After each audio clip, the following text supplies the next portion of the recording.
بسم اللہ الرحمن الرحیم۔ السلام علیکم ساتھیو، میں ہوں محمد عارف لطیف۔ دوستوں میں لے کر حاضر ہوا ہوں UGC نیٹ JRF کے اہم معروضی سوالات و جوابات۔ تو شروع کرنے سے پہلے دوستو اس ویڈیو کو لائک کر لیں، اور جنہوں نے ابھی تک اس چینل کو سبسکرائب نہیں کیا ہے وہ ضرور اس چینل کو سبسکرائب کر لیں۔ تو چلیے بلا تاخیر اس کلاس کو شروع کرتے ہیں۔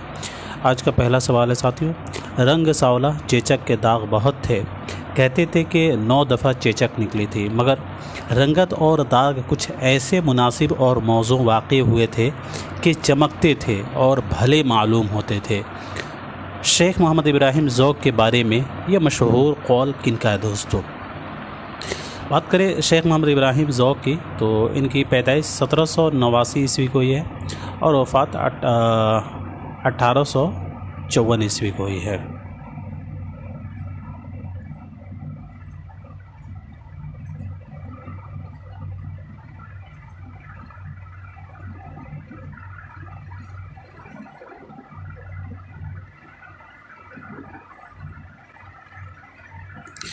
جی، تو اس سوال کا صحیح جواب ہو جائے گا محمد حسین آزاد۔ محمد حسین آزاد نے ذوق کے بارے میں کہا تھا، اور محمد حسین آزاد جو ہے شیخ محمد ابراہیم ذوق کے جو ہے شاگرد تھے۔ تو انہوں نے جو ہے اپنے استاد کے بارے میں کہا تھا کہ رنگ سانولا چیچک کے داغ بہت تھے، کہتے تھے کہ 9 دفعہ چیچک نکلی تھی، مگر رنگت اور داغ کچھ ایسے مناسب اور موزوں واقع ہوئے تھے کہ چمکتے تھے اور بھلے معلوم ہوتے تھے، بقول محمد حسین آزاد۔ بات کریں مولانا محمد حسین آزاد کی تو ان کی پیدائش 1830 عیسوی کو یہ دہلی میں، اور وفات 1910 عیسوی کو لاہور میں ہوئی ہے دوستوں۔ شبلی کی پیدائش 1857 عیسوی کو یہ ہے اعظم گڑھ میں، اور وفات 1914 عیسوی کو یہ ہے۔ علی کی 1837 عیسوی کو پانی پت میں، اور وفات 1914 عیسوی کو۔ غالب کی 1797 عیسوی کو، اور وفات جو ہے 1869 عیسوی کو۔ بڑھتے ہیں دوستو اگلے سوال کی طرف۔ سودا کے بارے میں کس نے لکھا ہے کہ وہ اپنے قلم کی نوک زہر میں بجھا لیتے تھے اور نظموں سے آگ کی لپٹیں نکلنے لگتی تھی؟ جی، تو مرزا محمد رفیع سودا کے بارے میں سید احتشام حسین نے کہا تھا۔ سید احتشام حسین نے کہا تھا سودا کے بارے میں کہ وہ اپنے قلم کی نوک زہر میں بجھا لیتے تھے اور نظموں سے آگ کی لپٹیں نکلنے لگتی تھی، بقول سید احتشام حسین 1912 سے 1972 والے۔ کلیم الدین کی 1908 عیسوی میں پیدائش ہوئی ہے اور وفات 1983 عیسوی کو۔ عالم مسرور کی 1911 عیسوی کو ہوئی ہے پیدائش، اور وفات 2002 عیسوی کو یہ ہے۔ محمد حسن کی 1926 عیسوی کو یہ ہے، اور وفات 2010 عیسوی کو۔ بڑھتے ہیں دوستو اگلے سوال کی طرف۔ ان کے کلام کا زور و شور انوری و خاقانی کو دباتا ہے، اور نزاکت مضمون میں عرفی نظیری کو شرماتا ہے۔ مرزا محمد رفیع سودا کی قصیدہ نگاری پر یہ تبصرہ کن کا ہے؟ جی، تو مرزا محمد رفیع سودا کی قصیدہ نگاری پر یہ تبصرہ محمد حسین آزاد صاحب کا ہے۔ ان کے کلام کا زور و شور انوری و خاقانی کو دباتا ہے، اور نزاکت مضمون میں عرفی نظیری کو شرماتا ہے۔ سودا کی قصیدہ نگاری پر یہ تبصرہ مولانا محمد حسین آزاد کا ہے۔ بڑھتے دوستو اگلے سوال کی طرف۔ قصیدہ کی بنیاد محض تقلیدی مضامین پر نہیں بلکہ شاعر کے جوش اور ولولہ پر ہو تو شعر نہایت بلند ہو جاتا ہے۔ اور یہ قصیدہ کا ضروری وصف بھی ہے۔ یہ بیان کس کا ہے دوستو؟ جی، تو یہ بیان ہے الطاف حسین حالی صاحب کا۔ مولانا الطاف حسین حالی کا یہ بیان ہے دوستو کہ قصیدہ کی بنیاد محض تقلیدی مضامین پر نہیں بلکہ شاعر کے جوش اور ولولہ پر ہو تو شعر نہایت بلند ہو جاتا ہے، اور یہ قصیدہ کا ضروری وصف بھی ہے، بقول مولانا الطاف حسین حالی۔ اگلا سوال دیکھیے گا۔ اردو میں قصیدہ نگاری کا تنقیدی جائزہ کس کی کتاب ہے؟ محمود الہی، شیخ چاند، خلیق انجم یا پھر گیان چند جین؟ جی دوستو، تو اردو میں قصیدہ نگاری کا تنقیدی جائزہ یہ کتاب محمود الہی صاحب کا ہے۔ اردو میں قصیدہ نگاری کا تنقیدی جائزہ محمود الہی صاحب کی تصنیف ہے دوستو۔ سوال نمبر 6 ہے، بہمنی سلطنت کا بانی کون تھا؟ علاء الدین حسن بہمن شاہ، علی عادل شاہ ثانی، یوسف عادل شاہ یا پھر محمد قلی قطب شاہ؟ تو یاد رکھیں گے بہمنی سلطنت کے بانی تھے علاء الدین حسن بہمن شاہ، یہ بہمنی سلطنت کے بانی تھے، ضرور یاد رکھیں گے علاء الدین حسن بہمن شاہ یہ بہمنی سلطنت کے بانی تھے۔ اگلا سوال دیکھیے گا، برہان الدین جانم کس دور کے شاعر ہیں؟ تو یاد رکھیے گا برہان الدین جانم یہ عادل شاہی دور کے شاعر ہیں، عادل شاہی ہوگا یا شادی نہیں ہوگا، جی برہان الدین جانم جو ہے یہ عادل شاہی دور کے شاعر ہیں۔ اگلا سوال دیکھیے گا، کلیات سراج کو پہلی بار ترتیب دے کر کس نے شائع کیا تھا؟ تو یاد رکھیں گے دوستو کلیات سراج کو پہلی بار مرتب کر کے عبد القادر سروری صاحب نے شائع کیا تھا۔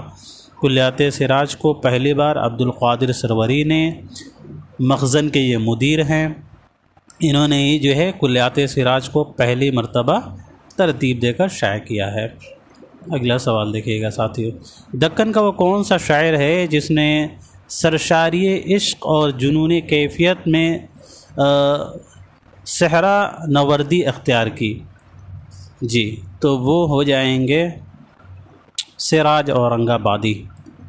سراج اورنگ آبادی انہوں نے سرشاری عشق اور جنون کی کیفیت میں صحرا نوردی اختیار کی تھی۔ صحرا نوردی کہتے ہیں جنگلوں میں بھٹکنا گھومنا، تو وہ سراج اورنگ آبادی تھے دوستو۔ سراج اورنگ آبادی کی پیدائش وفات کیا ہے آپ مجھے کمنٹ سیکشن میں لکھ کر بتائیے گا۔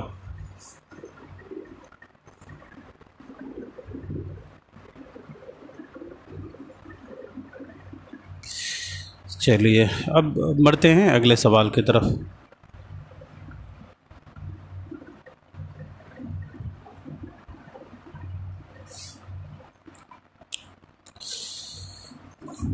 کلیات محمد قلی قطب شاہ کو مرتب کرتے ہوئے محی الدین قادری زور نے ان کی شاعری کو جن دو حصوں میں تقسیم کیا ہے ان کے نام کیا ہیں؟ یاد رکھیے گا کلیات محمد قلی قطب شاہ کو مرتب کرتے ہوئے محی الدین قادری زور نے ان کی شاعری کو جن دو حصوں میں تقسیم کیا ہے ان کا نام بتانا ہے۔ جی تو وہ ہو جائے گا دوستو ناز و نیاز۔ محی الدین قادری زور کی پیدائش 1962 عیسوی کو حیدرآباد میں 1962 سے ان کی وفات ہے، 1905 عیسوی میں ان کے حیدرآباد میں پیدائش ہوئی ہے اور وفات 1962 عیسوی کو کشمیر میں ہوئی ہے۔ بڑھتے ہیں ساتھیوں اگلے سوال کی طرف۔ دعویٰ دلیل کا یہ سوال ہے، دعویٰ کہہ رہا ہے کہ حالی اردو کے اہم سوانح نگار ہیں، اور دلیل کیونکہ انہوں نے حیات جاوید، یادگار غالب اور حیات سعدی جیسی سوانحی کتاب لکھی۔ کیا صحیح جواب ہوگا؟ جی تو یاد رکھیں گے میرے خیال سے دونوں صحیح جواب ہیں، یہ دعویٰ صحیح اور دلیل بھی سے، تیسرا اس کا صحیح جواب ہو جائے گا۔ یہ بات بالکل درست ہے کہ حالی اردو کے پہلے سوانح نگار ہیں، انہوں نے حیات سعدی 1886 عیسوی میں تصنیف کیا تھا۔ حیات سعدی اردو کی پہلی سوانحی کتاب تسلیم کی جاتی ہے اور مولانا طاہر حسین حالی اردو کے پہلے سوانح نگار ہیں۔ تو اس حساب سے یہاں حالی اردو کے سوانح اہم سوانح نگار یہ تو ٹھیک ہے، اور انہوں نے جو ہے حیات جاوید لکھی ہے، سر سید کی یہ کتاب ہے، یعنی مطلب سر سید کی زندگی پر لکھی ہے انہوں نے، یادگار غالب بھی لکھی ہے انہوں نے، اور حیات سعدی 1886 عیسوی میں نے تصنیف کی ہے۔ 1897 عیسوی میں جو ہے یادگار غالب انہوں نے لکھا تھا، اور حیات جاوید کو میرے خیال سے 1902 عیسوی میں تحریر کیا تھا۔ چلے جی دوستو بڑھتے ہیں اگلے سوال کی طرف۔ ذیل میں 2 زمرے صحیح ہیں اور 2 غلط، 2 صحیح زمرے کی نشاندہی کیجیے۔ جی ساتھی تو یہاں اسباب لوٹا راہ میں یا ہر سفری کا، اسباب لوٹا راہ میں یا ہر سفری کا 1722 سے 1810 والے کا یہ شعر ہے۔ اس کے علاوہ یہاں آپ دیکھیے گا عہدے سے مدح ناز کے باہر نہ آ سکا، یا 1797 سے 1869 والے کا شعر ہے، یعنی مصرع ہے۔ اسباب لٹا رام ہے یا ہر سفری کا، میر تقی میر کا ہے، اور عہدے سے مدح ناز کے باہر نہ سکا غالب کا یہ شعر ہے۔ یہاں دیا اسی میں حضرت کا ہے تو یہ حضرت کا نہیں ہے، غالب کا ہے تو اس اعتبار سے سی غلط۔ اسباب لٹا رام یہاں دیا ہے جگر کا ہے تو یہ جگر کا نہیں ہے، یہاں میر تقی میر کا ہے تو اس اعتبار سے بھی غلط۔ اے ڈی رائٹ آپشن ساتھیوں آپ کا ہو جائے گا پہلا۔ بات کریں جگر مراد آبادی صاحب کی دوستو، تو جگر مراد آبادی کی پیدائش 1890 عیسوی کو ہوئی ہے مراد آباد میں، اور وفات 1960 عیسوی کو گونڈہ میں ہوئی ہے۔ عصرت موہانی کی 1880 عیسوی کو یہ موہان میں، اور وفات 1951 عیسوی کو لکھنؤ میں ہوئی ہے۔ چلیے بڑھتے ہیں اگلے سوال کی طرف۔ نباتات، فلزات، فتوحات اور بخارات جیسے قوافی علامہ اقبال کی کس نظم میں استعمال ہوئے؟ علامہ اقبال کی پیدائش 1877 عیسوی کو یہ سیالکوٹ میں، اور وفات 1938 عیسوی کو لاہور میں۔ جی تو نباتات، فلزات، فتوحات اور بخارات جیسے قوافی علامہ اقبال نے اپنی نظم شعاع امید میں استعمال کی ہے۔ شعاع امید 3 حصوں پر مشتمل یہ نظم ہے۔ بڑھتے ہیں اگلے سوال کی طرف۔ ذیل میں سے 2 زمرے صحیح ہیں اور 2 غلط، 2 صحیح زمرے کی تلاش کیجیے ساتھیوں۔ جی دوستو، تو مسعود حسن خان کا مقدمہ تاریخ زبان اردو 1948 عیسوی میں منظر عام پر آیا ہے۔ اس کے علاوہ جو ہے عبد القادر سروری کا زبان اور علم زبان، یہ درست ہو جائے گا۔ آپ مجھے کمنٹ سیکشن میں لکھ کر بتائیے گا زبان اور علم زبان یہ کب منظر عام پر آیا، میرے ذہن میں ابھی نہیں آ رہا ہے، اگر آپ کو معلوم ہو تو ضرور کمنٹ سیکشن میں لکھ کر بتائیں۔ چلیے اب یہاں دیا گیا ہے اردو زبان و لسانیات، تو یاد رکھیں گے اردو زبان و لسانیات محی الدین قادری زور کا نہیں ہے۔ 11 فروری 1931 سے 2022 والے کا، یعنی کیا گوپی چند رنگ کا ہے۔ اردو زبان اور لسانیات، اردو زبان اور لسانیات دوستو گوپی چند رنگ کی کتاب ہے۔ اردو زبان اور لسانیات گوپی چند نارنگ کی کتاب ہے، گوپی چند نارنگ کی کتاب ہے۔ اردو زبان اور لسانیات محی الدین قادری زور کا نہیں ہے۔ اردو کی کہانی نصیر الدین ہاشمی کا نہیں ہے، تو کن کی ہے اردو کی کہانی؟ تو 1912 سے 1972 والے کی کتاب ہے۔ اردو کی کہانی سید احتشام حسین صاحب کا کتاب ہے۔ بات کریں نصیر الدین ہاشمی کی پیدائش اور وفات کی دوستوں، تو نصیر الدین ہاشمی کی پیدائش جو ہے 1895 عیسوی کو ہی ہے، 1895 عیسوی کو ہی ہے نصیر الدین ہاشمی کی پیدائش حیدرآباد میں، اور وفات 1964 عیسوی کو ہی ہے۔ چلیے جی دوستو، مسعود حسن خان کی 1919 عیسوی کو قائم گنج فرخ آباد میں، وفات 2010 عیسوی کو۔ یہی کچھ ہے ساقی متاع فقیر، اسی سے فقیری میں ہوں میں امیر، یہ شعر علامہ اقبال کی کس نظم کا حصہ ہے؟ یہی کچھ ہے ساقی متاع فقیر، اسی سے فقیری میں ہوں میں امیر۔ جی تو یہ شعر آیا ہے ان کے نظم ساقی نامہ۔ ہوا خیمہ زن کاروان بہار، ارم بن گیا دامن کوثر، یہ علامہ اقبال کا بہت ہی مشہور یہ نظم ہے ساقی نامہ۔ اور دوستو یاد رکھیے گا ساقی نامہ سے ہر باری سوال پوچھا جاتا ہے، تو ضرور یاد رکھیے گا ساقی نامہ کو، یہ مثنوی کی حیت میں ہے، مثنوی کی حیت میں ہے یہ دوستو۔ چلیے بڑھتے ہیں اگلے سوال کی طرف۔ ذیل میں افسانوں اور ان کے کرداروں کے نام درج ہیں، صحیح جوڑ کی نشاندہی کیجیے، اور ساتھ ہی ساتھ بتائیے گا یہ افسانے کن کے ہیں۔ جی ساتھیو، تو ٹوبہ ٹیک سنگھ کا کردار ہو جائے گا، ٹوبہ ٹیک سنگھ کا بشن سنگھ، سالسن منٹو کا افسانہ کا وہ افسانہ ہے ٹوبہ ٹیک سنگھ، اور اسی کا یہ کردار بشن سنگھ۔ اپنے دکھ مجھے دے دو راجندر سنگھ بیدی کا ہو جائے گا اندو، اور مہالکشمی کا پل کا ہو جائے گا شانتا پائی۔ مہالکشمی کا پل کن کا ہے؟ کرشن چندر کا ہے جی۔ اور گلی ڈنڈا کا ہو جائے گا منشی پریم چند کا گایا۔